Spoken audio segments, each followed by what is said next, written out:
Welcome back to the Who's at the Gates podcast. I, of course, am your host, Casey Phoenix. And today, if we're being honest, people, today was trash.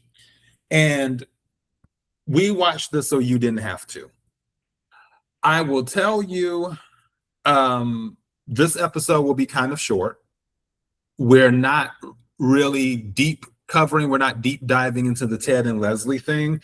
And I'll get more into that in a second. But of course, it would be difficult for me not to talk about the episode that we didn't need without the woman who learned to respect the power of macaroni and cheese after I gave her my macaroni and cheese recipe. The woman who, after this episode aired, she said, you know what? They were actually kind to Ted. And I'm thinking in my head, all right. The always truthful Diana. They were nice. If I was behind the scenes, Ted's character would have received a lot of lashings. There would be no coming back from the way I would have written this. Y'all, people, I don't know why I haven't heard you sound so sad in a hot minute. I don't know if I've ever heard you sound this sad. And about over Ted of all people. I'm sure you saw. Well, it isn't just about Ted per se.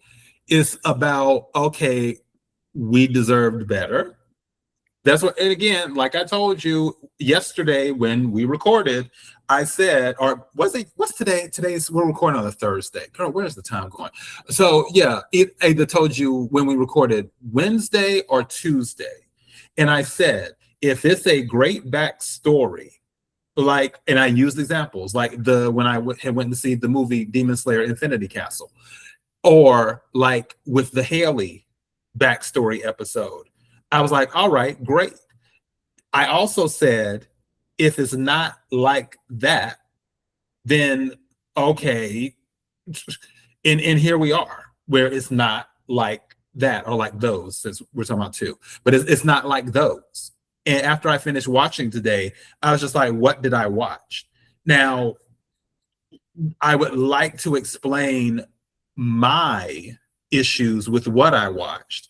Hence why I suggested to Diana that we just do an introspective of Ted and Leslie from these flashbacks and go over it that way versus covering the episode and all the other stuff that happened. I just rather separate out Ted and Leslie and then do a totally separate episode as an introspective on this backstory that was trash.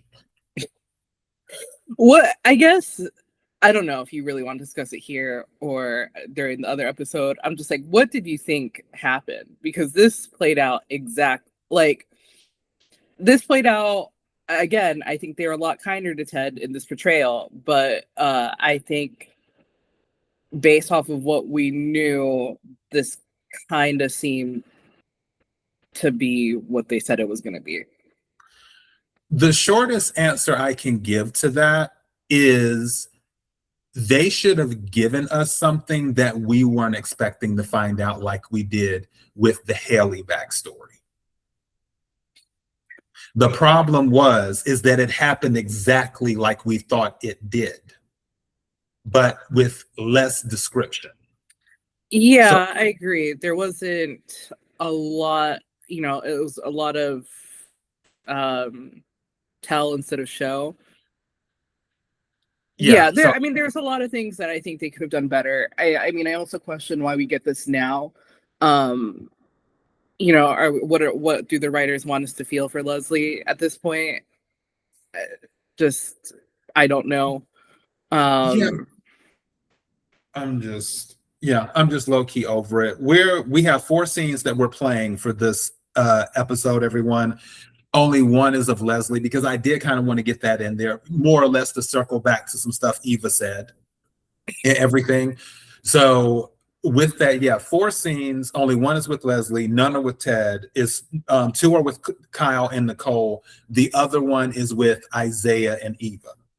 And we can go into these particular scenes and whatnot is where I'm at. But let's go ahead and get this first scene out of the way because this this whole situation is starting to annoy me too. All right, let's just jump into this right quick.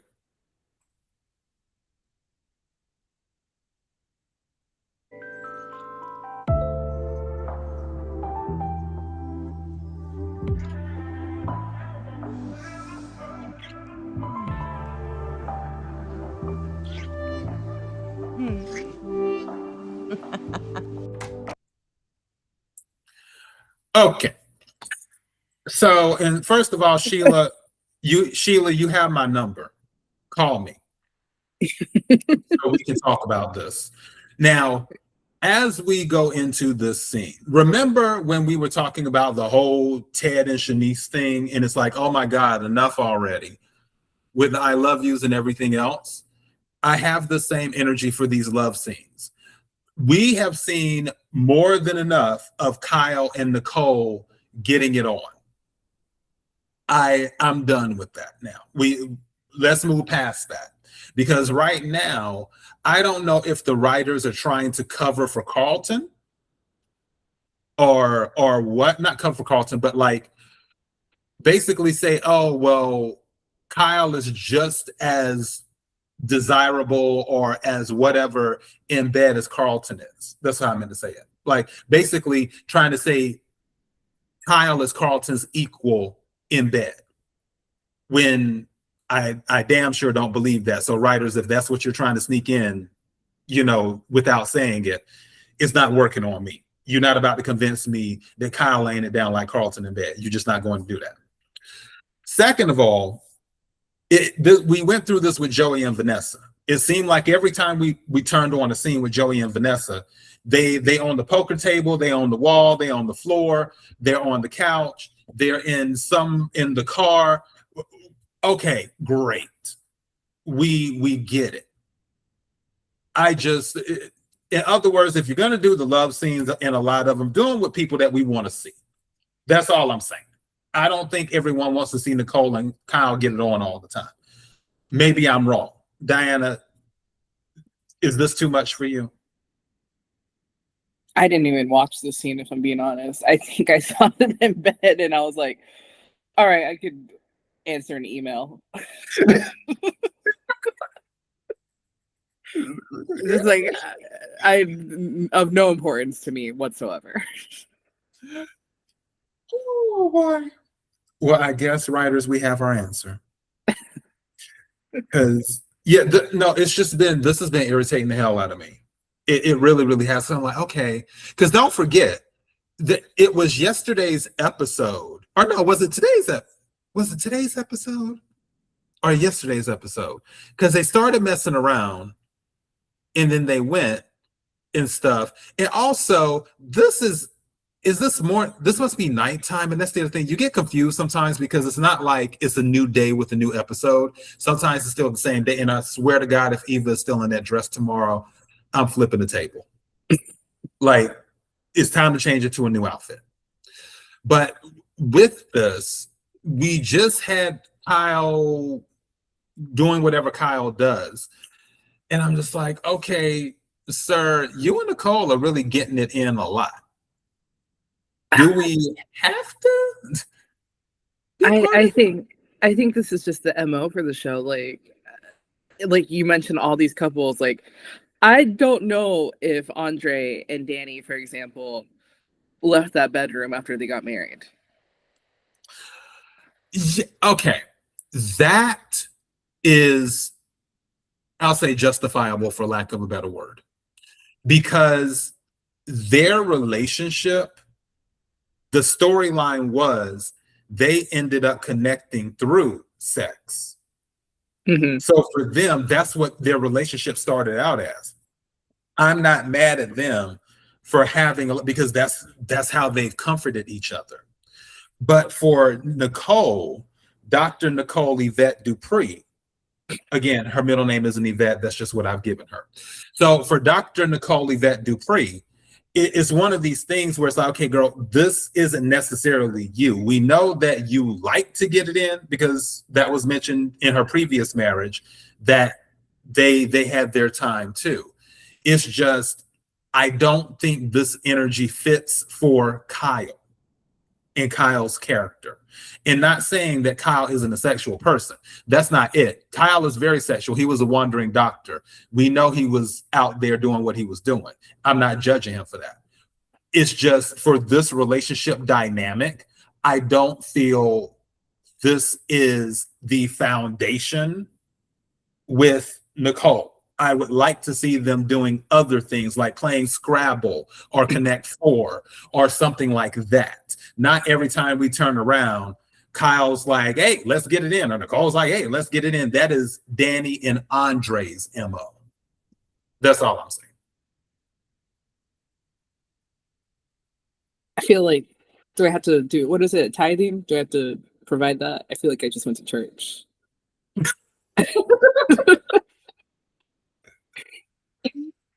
Yeah, I'm just saying that's how I'm feeling. That's how I'm feeling. Okay, we'll go ahead and go to the next Kyle and Nicole scene. Right. Oh, dear God.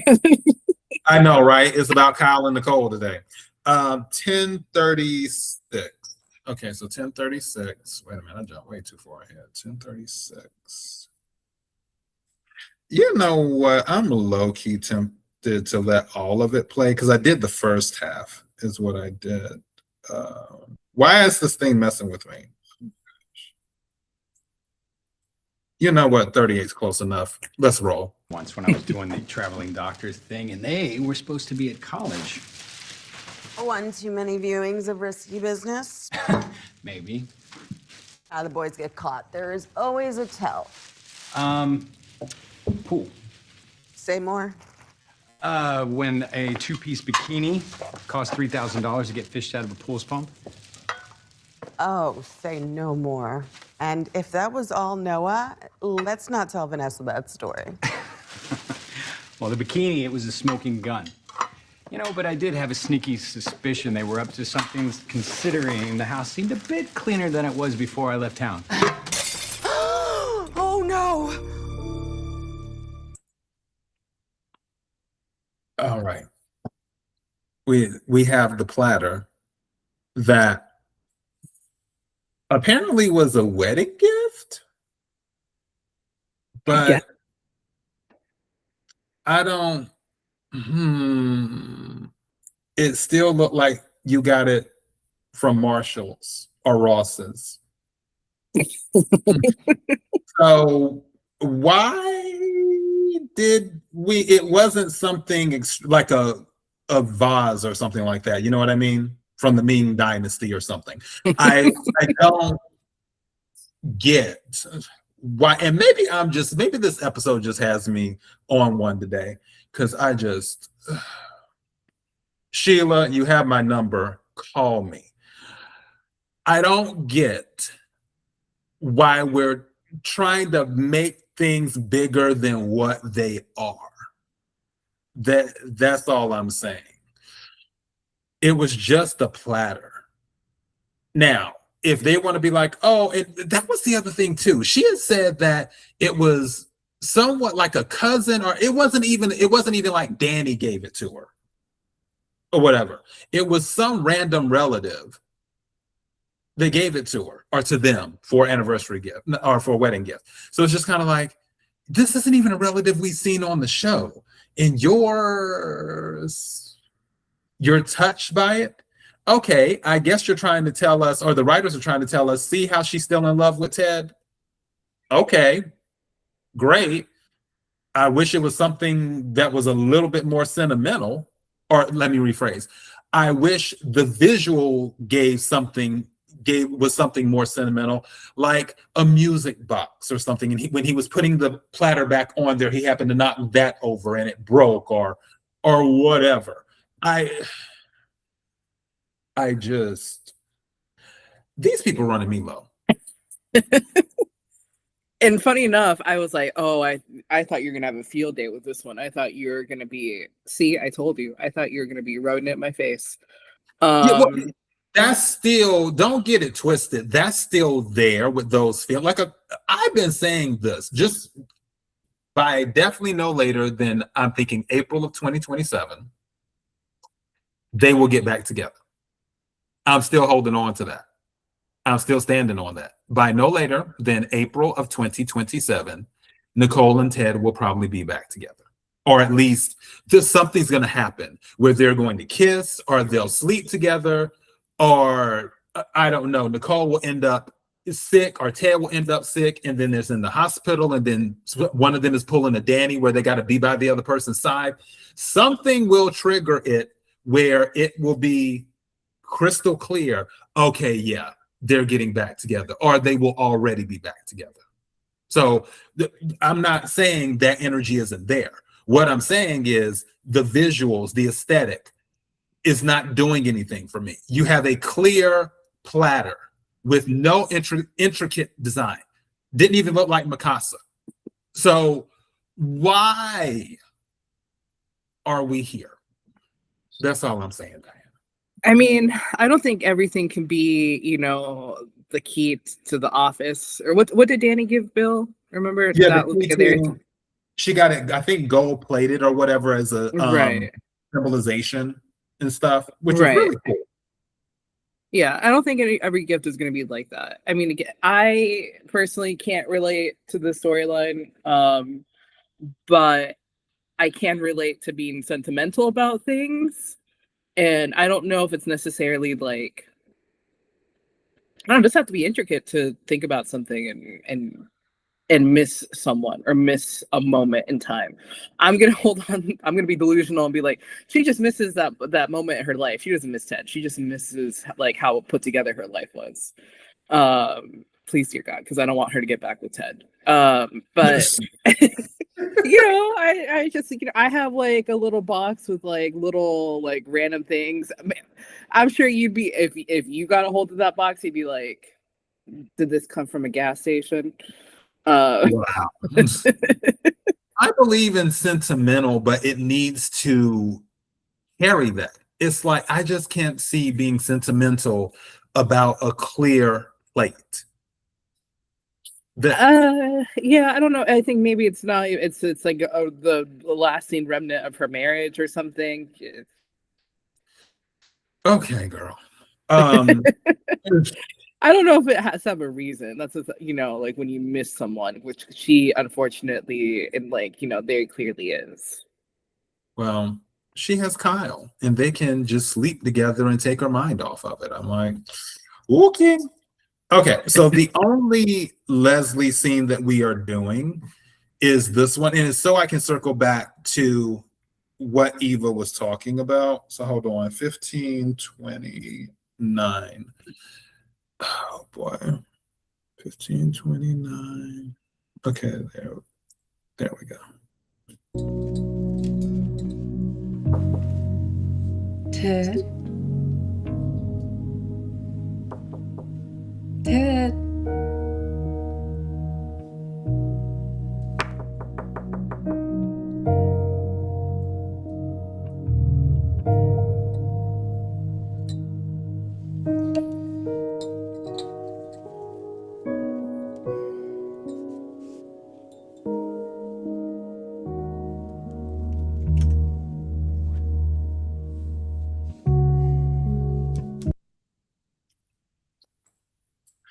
When Eva said that she was delusional, pretty much, this is the purest example of that for multiple reasons. Reason one, what made you think Ted would be in his room? That's the first thing. Like, what made you think? First of all, you just thought of something when you were reminiscing, and we'll talk about all this in the introspective episode. But it's like, oh, let me go by Ted's room. What made you think that Ted would just be there? And then you're knocking again as if it's supposed to make him appear. You bring this over unannounced. Thank God the door wasn't unlocked like it is at every other place beyond the gates. because you probably would have just been there waiting for him with the glasses and the champagne or wine or whatever it is. And then for you to think, oh, I'm reminiscing, let me stop by. That's not making sense to me at all. There's other stuff that plays a role in this, but for me, this really stuck out. And I'm like, okay, we can cover it in this episode because this is deeper than the whole backstory thing. This is a mental issue. For someone who has curved you so many times, for someone who is dating someone else, where you just saw him with Shanice at Orphe Jeans. We're still on the same day. You're still in the same dress, and you need to change by tomorrow's episode too. But it's like, why would you think it would just be cool to stop by with 2 glasses and a bottle, if he was there, he's going to open the door and be like, oh my God, Leslie, you are the person I've been wanting to see. Come on in. Let's celebrate and reminisce.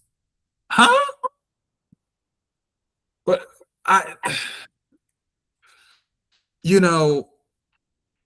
some of these things on this show, it really shows that these people need mental help.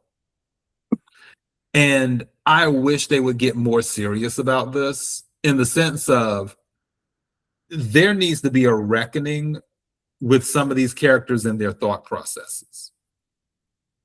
I'm not saying it has to be complete reality of what would happen in the real world or what should happen in the real world, because obviously this is a soap opera and we need to keep the drama going. Totally get that. There's certain things that have to be the way they are in order for the show to maintain. I get that. But for Leslie's character, if there could be anyone on the show that could truly have a mental health moment where you could fit that into the script, it would be her. And there needs to be a reckoning. This scene just reveals so much about what's going on in her head, and she is not balanced. But Diana, you got it. I mean, that was clear from the first episode that she appeared.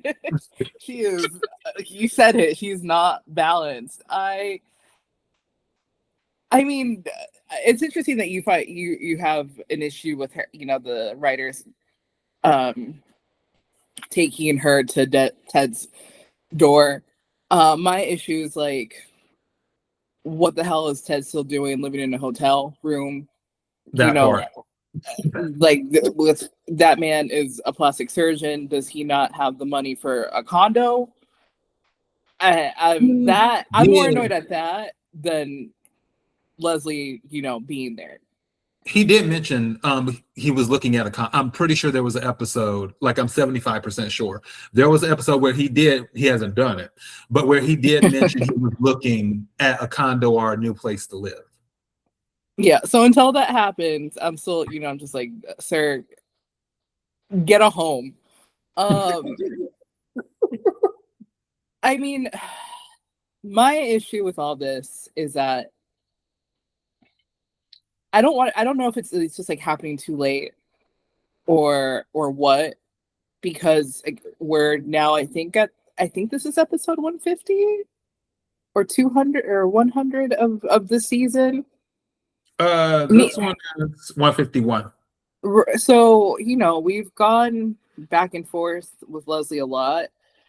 If this was, in the beginning, it doesn't, she wouldn't even question that Ted was there. She would just walk right in. So I think this is, I don't want to say a moment of growth for the show or anything, but I think it's telling, right? Like, I think they're trying to paint that narrative of like, Ted's not here. He's moving on. Are you?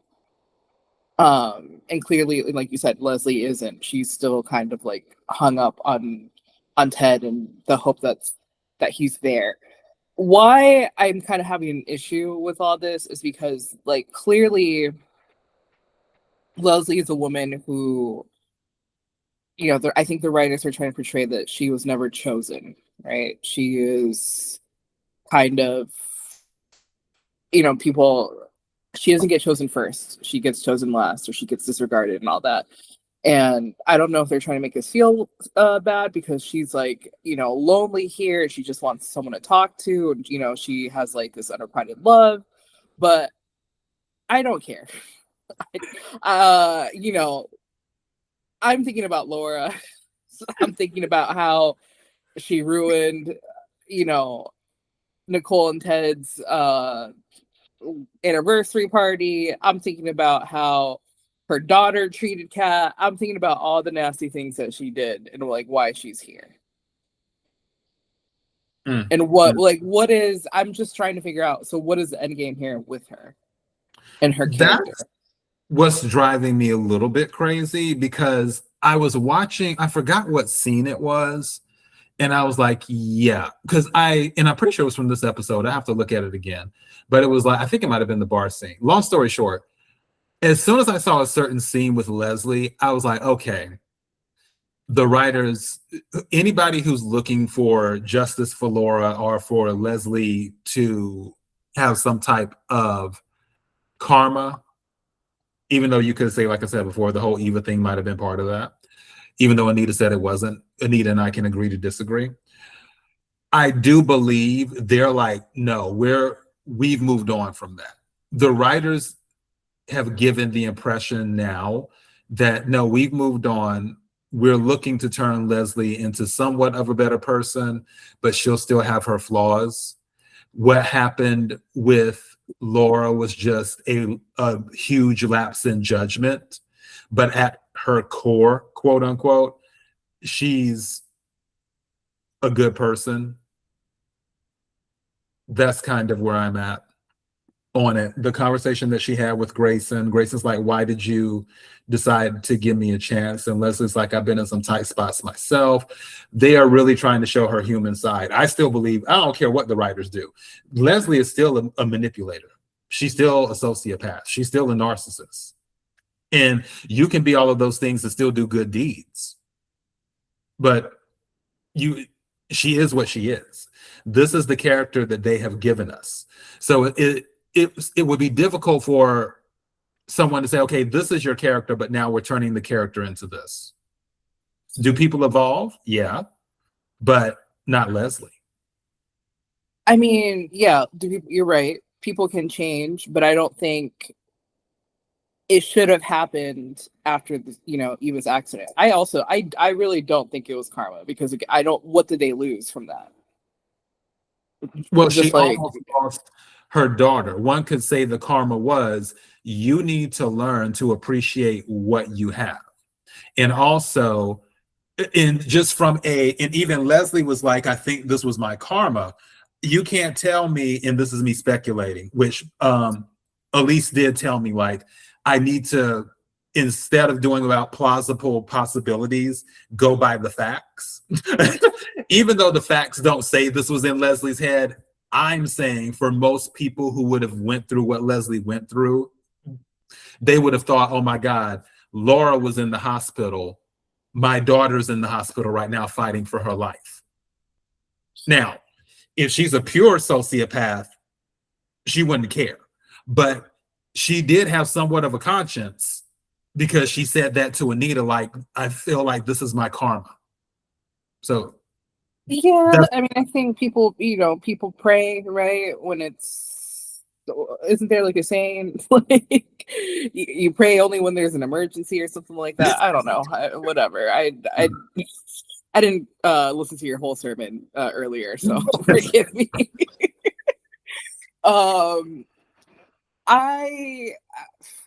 That's the thing, though, so that she didn't change. That's why I don't view it as a punishment or whatever. I know some people do. You know, we got a comment saying that, you know, that was like, you know, that was a punishment. She almost lost her life. I think I don't see it that way, because she was never going to lose her life. They're always going to save her. They're, you know, they were always going to, like, it just, like, in my mind, it wasn't a possibility. Like, you lost a few nights of sleep. That was the punishment, I guess. And to me, that's whatever, because she clearly, and she didn't change at all. So, you know, I think you mentioned before, right? Like if this is what it takes, or this is a catalyst, or whatever, like have it, like let it be. Mm-hmm. But nothing happened. Like literally, she just started acting nasty, just almost immediately. So I don't know what it would take for her to be quote unquote good, but I don't think it was even dying. Mm. Or almost dying, I should say. She didn't die. She's still very much alive, y'all. Like Laura is too. Laura is a victim. Laura had to endure not one, but 2 attacks. So how dare you compare the situations? And Laura survived too. So she survived both times. Both times. I'm taking my church going elsewhere. Let's move on to the final scene with the real victim, and that is Eva. So let's go ahead and go there. Victim of what? Of a nasty scar that has affected her mental health. Oh, Hold on. God. What was that scene again? Let me see. Dr. Izaiah was there to help her. So even that, it's just like, oh my God, spare us. Oh my word. All right, here we go. People out here think my mama is whack. And they think Joey's the Antichrist. But for all their faults, they show up when it counts. And they show up hard. Mm-hmm. They do. Yeah. Now, I always knew Leslie loved you, but when you were in that hospital, your mama was like nothing I'd ever seen. That's why she's so stuck on my dad. Loyalty to those you love. Mama lives by that. And so do I. Here's where you say so do you, boo. Obviously. Okay, boy, you better. Shoot. The perfect couple. We love them. We do. Are they delusional? Like, are the writers delusional? Do they want me to like these people? Because they're not trying hard. Well, Isaiah is loyal to Joey and Eva's loyal to her mother, and that's because they love them. So yeah, Okay. Isaiah's the son that Joey never had. First off, this is what bothers me about Isaiah, and I hate it, is that earlier in the episode, he's like, oh man, I could have been caught up in crime. I could have been the one in jail, this and that, right? And he's telling Eva that could have been him. And she's just like, well, why couldn't it have been you? And she's like, well, my dad helped me. My dad covers stuff up. So you're telling me that you hate your family, however, you will utilize those connections. You will utilize that Hawthorne name when it benefits you. And God forbid you give your dad some slack, or, you're just like, oh, he was too hard on you.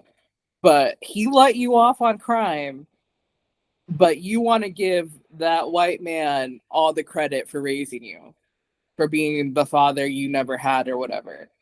That to me is so ridiculous. And also just like, I can't, he always gave the impression as ungrateful.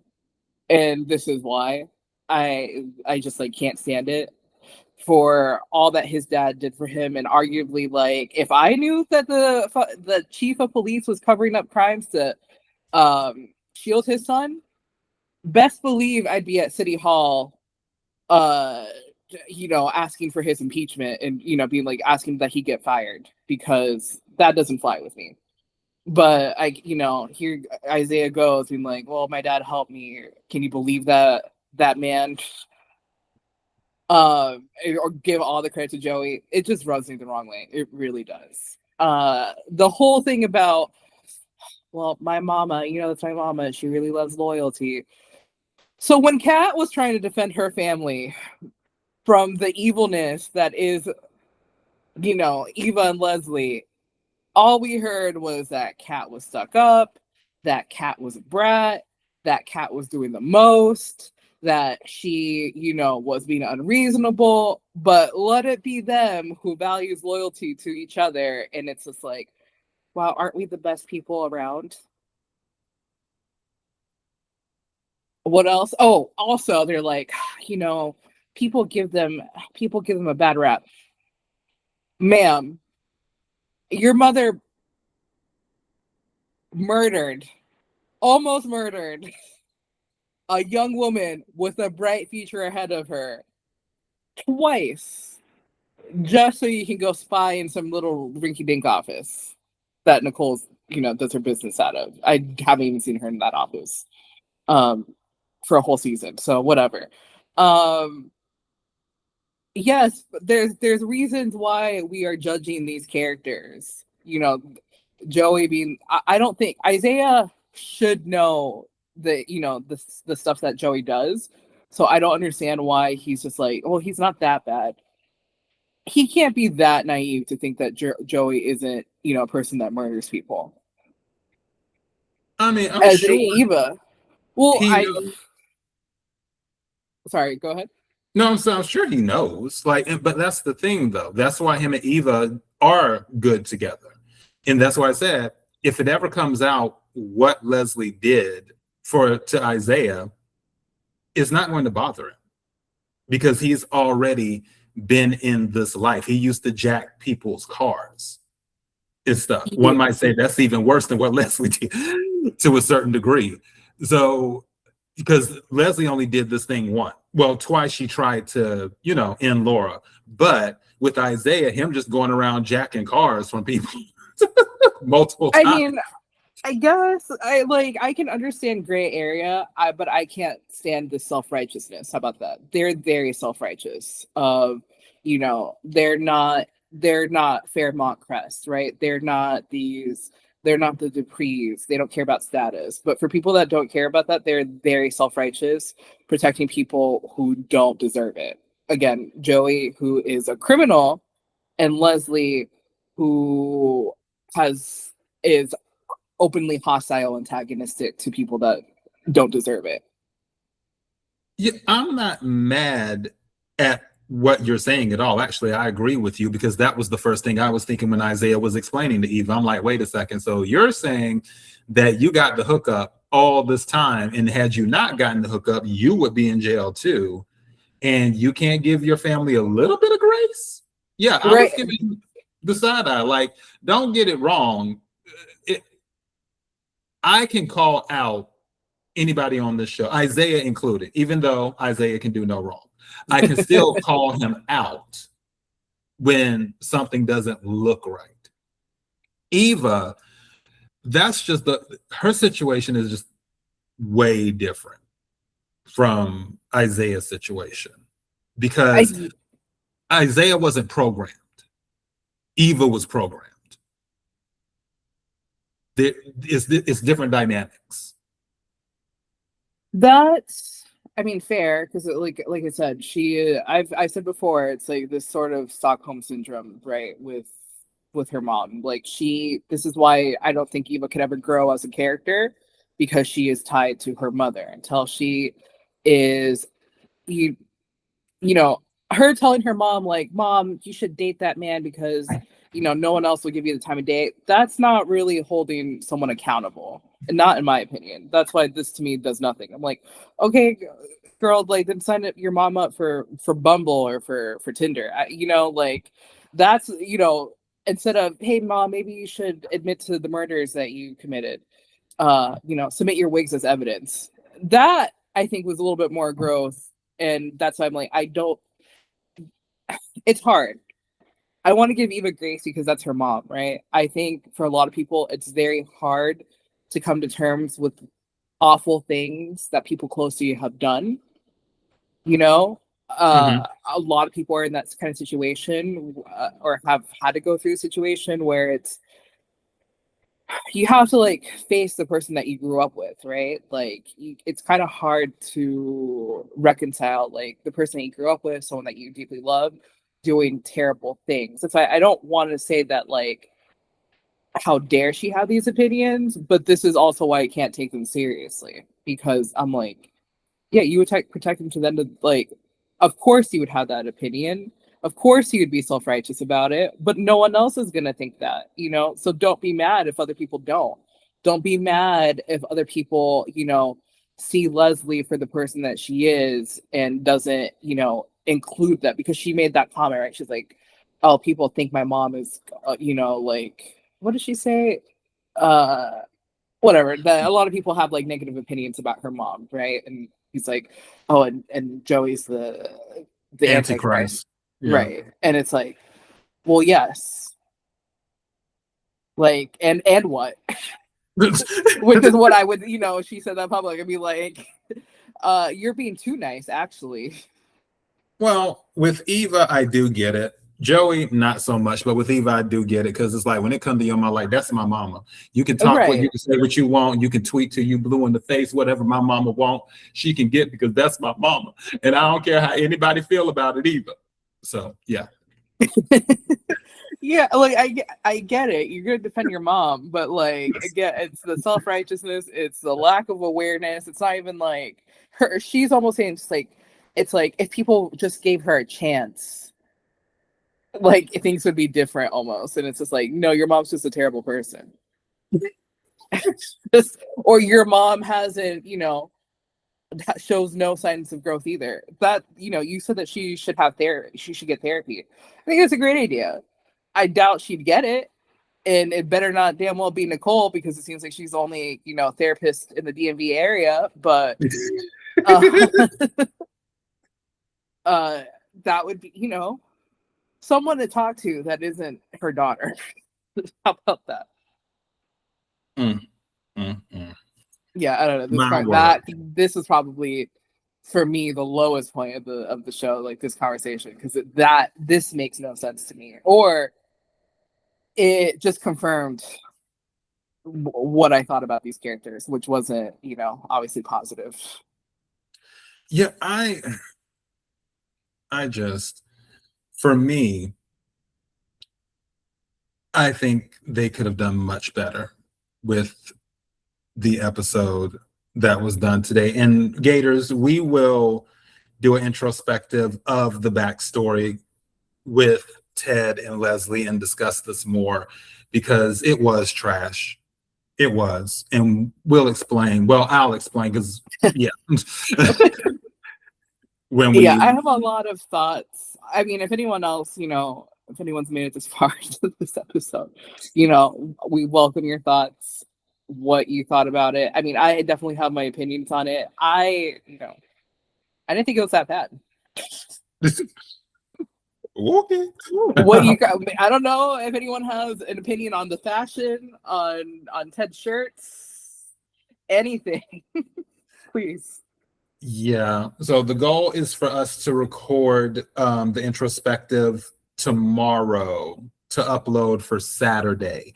Our Saturday episodes don't always get traction in the beginning. Sometimes they start to get the traction later on, but it will more than likely be a Saturday episode uploaded around the same time, 11:59 a.m. Eastern, with a 1-minute lead into the premiere itself. I don't think I have anything going on this Saturday, so I might make it a point to be in the premiere comment section for the Saturday episode. I would be there tomorrow, but I have a meeting during this episode that's going up for tomorrow. I have a meeting during this time, so I won't be able to make this one. But Saturday, as long as we get that one up, I should be able to make it. And if we do it, you should receive a notification. Make sure that not just that you're subscribed, but you select the bell so you can get all of the notifications from the Who's at the Gates channel on YouTube. For Spotify, just make sure you're following. I don't know if they're big on notifications on Spotify, but definitely on YouTube, if you select the bell, you'll get all of the notifications, and you'll know for sure if an episode is going up this Saturday, which it should. So yeah. Diana, did you have anything else? No, nothing for me. Okay, sweet. Well, all in all, I had fun discussing this episode from today. Yeah. These little parts and stuff. We always have fun discussing things. But Yeah, thank you so much, everyone. Like, share, comment, subscribe, all that other jazzy stuff. Been loving the comments in the comment section. Recap Auntie disagrees with me. I keep telling her that he is the next Bruno Mars, that Noah's the next Bruno Mars.